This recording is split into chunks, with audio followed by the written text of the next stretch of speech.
Andy Warhol, a transfiguração do lugar comum. Andy Warhol nasceu em Pittsburgh em 1928 e faleceu em Nova Jersey, nos Estados Unidos, em 1987.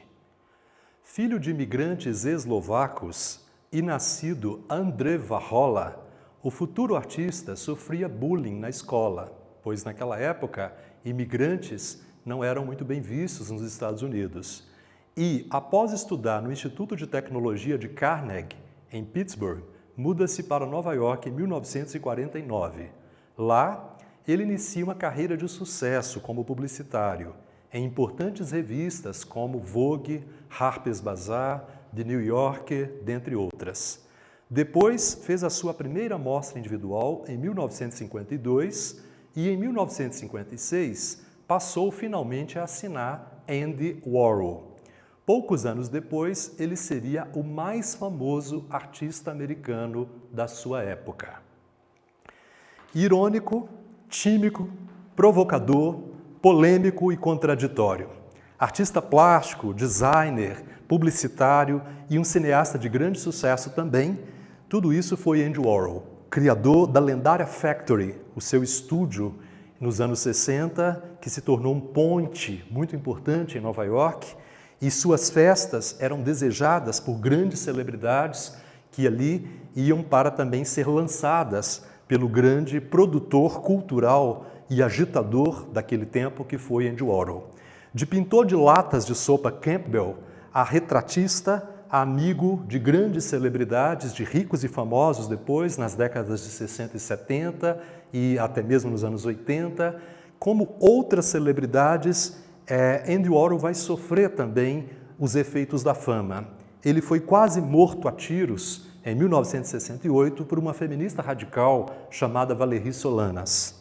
Mas ele foi, acima de tudo, uma celebridade internacional. E juntamente com Picasso e Salvador Dalí, talvez tenha sido um dos três mais famosos, mais célebres artistas do século XX. Um artista genial, que também era conhecido como Papa da Pop, e é também um artista dos mais fascinantes, com uma das obras mais influentes da arte do século XX. Ele também era um grande formulador de frases, e algumas das suas frases mais famosas eram como, por exemplo, sou uma pessoa profundamente superficial. Ou seja, ele enfatizava esse caráter também oposto em relação ao que se espera de um artista como um intelectual, como um ser voltado para a busca de profundidade nas coisas, e exaltava a superfície, exaltava o mundano, exaltava a aparência em contraposição à essência. Ele também dizia que o mundo que nos cerca seria mais fácil de se viver nele se todos nós fôssemos máquinas, colocando então uma ideia que está muito ligada à sua própria arte, que é feita muito mais a partir de silkscreen, de uma técnica mecânica, do que propriamente uma técnica manual. E depois ele vai dizer uma das frases mais famosas que um artista disse no século XX, aquela de que no futuro todas as pessoas seriam famosas por 15 minutos. Mas Andy Warhol ficou famoso a partir de 1962, quando a pop americana então triunfa em grandes exposições em galerias e depois também em museus, e quando ele começa a pintar a famosa Marilyn Monroe. Na verdade, Andy Warhol nunca pintou a mulher Marilyn. Ele só a pinta pela primeira vez algumas semanas após a sua morte, quando então o assunto Marilyn era talvez o mais falado no mundo. Uma morte trágica, polêmica, que pôs fim à vida de uma das maiores atrizes de todos os tempos. A loura mais famosa, a mulher mais desejada, talvez, da história do cinema. Mas tudo em Marilyn era falso. E por isso, nessa fotografia que coloquei ao lado da imagem de Andy Warhol, uma fotografia de publicidade em preto e branca tirada por Gene Coleman para o filme Niágara, um grande sucesso da atriz, em 1953, observamos onde que ele buscou elementos para fazer esse retrato.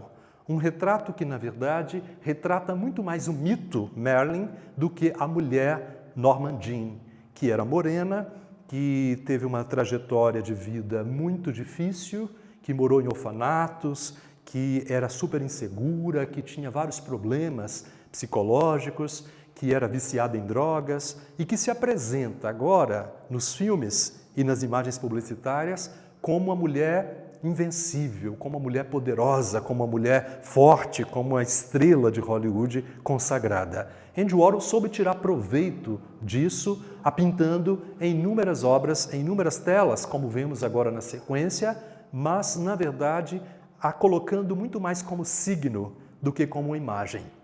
Trata-se de uma imagem belíssima, feita a partir de uma das melhores fotos da atriz, mas, na verdade, ele altera as cores do fundo propositalmente e, muitas vezes, usando a técnica da serigrafia, que consiste em separar os campos de cores para os quais são feitas matrizes diferentes e, na verdade, aplicadas em etapas diferentes, e ele faz isso justamente propositalmente, alterando a área correspondente em que essas cores deveriam estar. Muitas vezes o amarelo ultrapassando, por exemplo, o cabelo, a sombra chegando próximo ao olho, o vermelho da boca ultrapassando seus lábios, propositalmente para criar uma imagem que parece muito mais uma imagem publicitária do que propriamente uma pintura. E por isso, ao lado dessa imagem, vemos a obra de Jasper Johns, que vimos na aula passada, e que já muito antes do Warhol prenunciou nos Estados Unidos e na arte contemporânea a pintura de signos, a pintura de bandeiras americanas, igualmente com cores fortes, com cores pops, como Andy Warhol usa aí, a partir dos anos 60, já era uma realidade nas obras do grande Jasper Johns, que foi um dos grandes precursores da pop, como vimos. E Andy Warhol, na verdade, está muito mais interessado nos signos e nas cores do que propriamente na mulher Marilyn. Ao contrário dos artistas anteriores, como por exemplo um Velázquez, um Rembrandt ou mesmo um Van Gogh, que pensavam, quando retratavam uma pessoa, em capturar a essência, a personalidade mesma do retratado com uma questão psicológica muito forte, aqui nós temos um retrato de superfície. Um retrato que, por isso mesmo, talvez seja o que melhor expresse a superficialidade das imagens de celebridades produzidas pela mídia.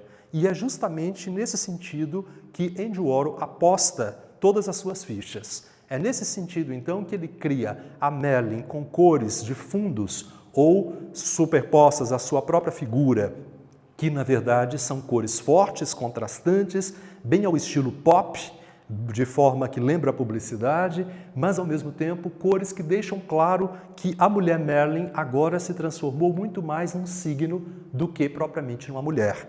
Por isso, não estamos mais diante de um retrato no sentido estético, no sentido artístico tradicional, mas estamos diante de um signo, de uma imagem fantasmagórica, que a maneira de uma fantasmagoria passa como um frame ou como um flash diante dos nossos olhos. Estamos diante de uma imagem que pede muito mais para ser lida do que para ser vista.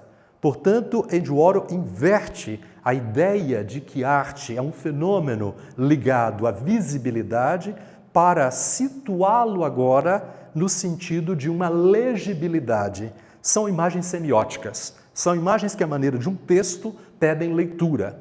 E por isso vemos, em 1962, essa que é uma das Marilyns mais famosas e que traz, então, como veremos agora no detalhe, cores muito antinaturalistas, cores saturadas, que são características da obra do Andy Warhol, e, ao mesmo tempo, uma imagem que, como eu já disse, é uma fantasmagoria, é uma imagem que não corresponde mais à própria mulher Marilyn. É uma imagem hiper-estetizada ao extremo e que tem por objetivo deixar claro que estamos diante de um resíduo de imagem, que estamos diante de uma representação, que estamos diante de uma pintura cígnica por excelência.